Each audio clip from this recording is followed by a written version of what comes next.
अस्सलाम वालेकुम दोस्तों, Wasim Rajput advocate high court हाजिर खिदमत है। आज का जो पार्ट 2 रिमांड के बारे में मैं बता रहा था कल। तो दोस्तों, रिमांड की दो इकसाम है, एक जिस्मानी रिमांड है, फिजिकल रिमांड, और दूसरा है जुडिशल रिमांड। दोस्तों, जिस्मानी रिमांड हमारे जो दोस्त हैं, जो मुलज़म के जो वारसान हैं, वो बहुत ज़्यादा खौफज़दा हैं। जिस्मानी रिमांड में पता नहीं क्या होता है कि उसको उसकी खाल उधेड़ दी जाती है, मारपीट होती है। नहीं, उसका ये होता है कि मजिस्ट्रेट साहब को जब मुनासिब समझेगा, पुलिस को इसके जिस्म की ज़रूरत है, इसकी बॉडी की ज़रूरत है, इस बंदे की मुलज़म की ज़रूरत है, तो ताकि इससे कुछ चीज़ें रिकवरी लेनी है, कुछ चोरी होती है या कोई मुख्तलिफ़ किस्म के ऑफेंस होते हैं, FIRs होती हैं, उसके मुताबिक उन्होंने उनसे कुछ पूछताछ करनी होती है, ये मामलात होते हैं। तो इसमें कोई मारपीट कुछ नहीं होता। तो बस ये एक खौफ वर्ड ही ऐसा यूज़ किया गया है। तो दोस्तों, ये 167 जो है ज़ाब्ता फौजदारी की दफ़ा, उसमें इंतहाई तफसील से फ्राहमी करती है रिमांड के बारे में। तो इसमें मजिस्ट्रेट साहब सबसे पहले जिस्मानी रिमांड में ये देखते हैं कि हमें इस के मजिस्ट्रेट साहब समझते हैं कि तफ्तीश मुकम्मल हो चुकी है। नंबर 1, तफ्तीश की गर्ज जिस्मानी रिमांड देना मुनासिब नहीं। नंबर 3, मुलज़म के ख़िलाफ़ कोई बज़ाहिर मुकदमा नज़र नहीं आ रहा।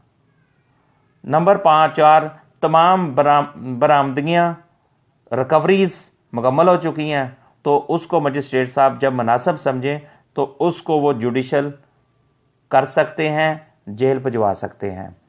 PLD 1987 लाहौर हाई कोर्ट की जजमेंट है, पेज 2436, NLR 1984 क्रिमिनल 39। इसमें तफसील बताई गई है कि रिमांड में अगर मजिस्ट्रेट साहब ये चीज़ें देखते हैं तो उसके मुताबिक उनको जुडिशल भिजवा सकते हैं। इसमें दोस्तों किसी किस्म की हमें जो मुलजमान के वारसान हैं उनको हिचकिचाहट के साथ इसको मंजूर कर लेना चाहिए, हेजिटेट नहीं होना चाहिए, हिचकिचाहट नहीं होनी चाहिए, वो पता नहीं क्या होगा, मर जाएगा।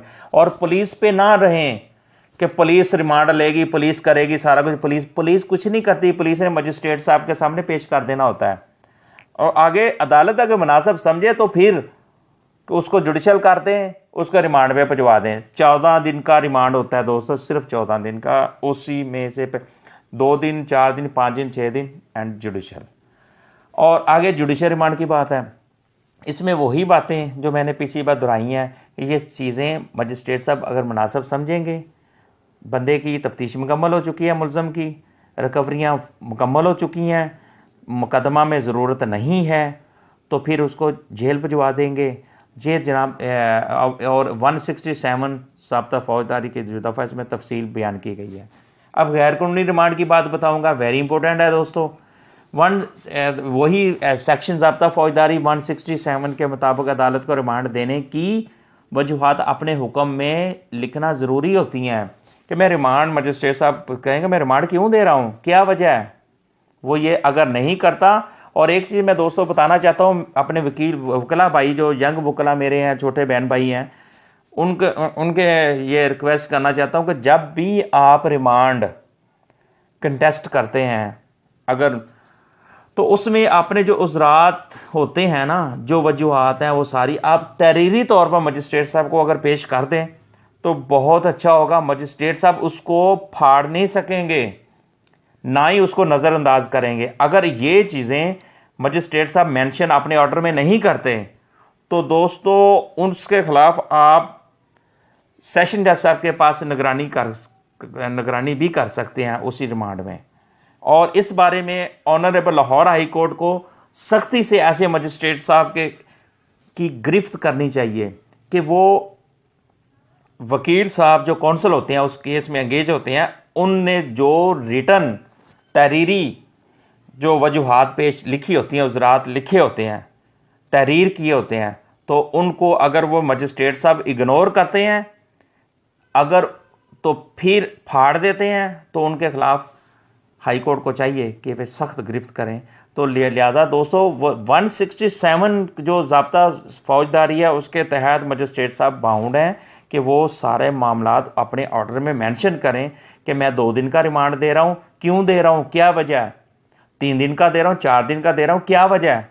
जुडिशल कर दिया है, क्या वजह है? तो दोस्तों ये रिमांड में वेरी इंपॉर्टेंट बातें हैं, मेरे यंग वकला बहन भाइयों के लिए ज़रूरी है कि इस तरह की चीज़ें अपने नोटिस में रखें, तो फिर केस को कंटेस्ट करें, रिमांड को कंटेस्ट करें, इंशाल्लाह अल्लाह ताला कामयाबी देगा।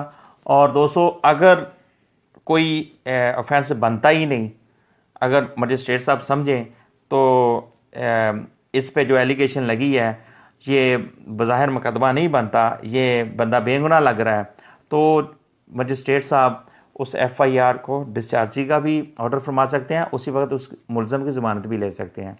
तो दोस्तों आप ये लॉ एंड लॉयर्स ऑनलाइन इसको आप दोस्तों सब्सक्राइब करते रहें ताकि आपको मज़ीद आने वाली वीडियो मिलती रहें। अस्सलाम वालेकुम दोस्तों, सलामत रहें, आबाद रहें।